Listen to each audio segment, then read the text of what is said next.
네, 국내 상황이 안정돼 가면서 정부가 코로나19 치료에 집중하기 위해 늘렸던 감염병 전담병원을 오늘부터 조금씩 줄이기로 했습니다. 일반 진료와 코로나19 치료의 균형을 맞추기 위해서입니다. 정부의 방역대책 김용준 기자가 보도합니다.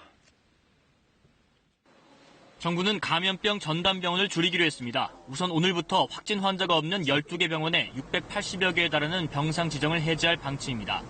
이는 코로나19 장기화 대비 일환으로 일반 진료와 코로나19 치료 사이에 균형을 맞추기 위한 것입니다.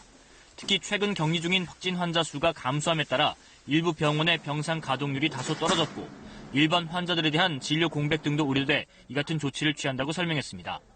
정부는 그동안 코로나19의 급속한 확산에 대응하기 위해 지방 의료원을 포함한 국공립병원 55곳과 민간병원 등 모두 76곳의 병원을 감염병 전담병원으로 지정했습니다. 이 병원에 있는 7,500여 병상이 코로나19 치료 전담으로 쓰였는데 앞으로는 이 중 일부를 일반 병상으로 전환하겠다는 겁니다.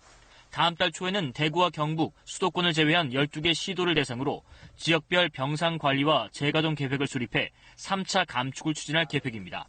하지만 향후 코로나19 확진자가 다시 늘어나거나 급격한 변화가 생기면 대처할 수 있도록 적정한 병상 수는 유지할 예정입니다. 감염병 전담병원을 일반 병상으로 전환해도 위기 시에는 열흘 이내 전담병원 재가동을 할 수 있게 한다는 방침입니다. 한편 다음 달 초쯤 등교 여부가 발표될 전망인 가운데 고3 학생 10명 중 7명은 원격 수업의 질이 떨어져 부정적으로 생각한다는 설문 결과가 나왔습니다. 또 내일 고3 모의평가 등 고교 학력평가는 사실상 취소돼 집에서 치러질 예정이지만 일부 학원에서 학생들을 학원으로 모아 시험을 치를 예정이어서 논란입니다. KBS 뉴스 김용준입니다.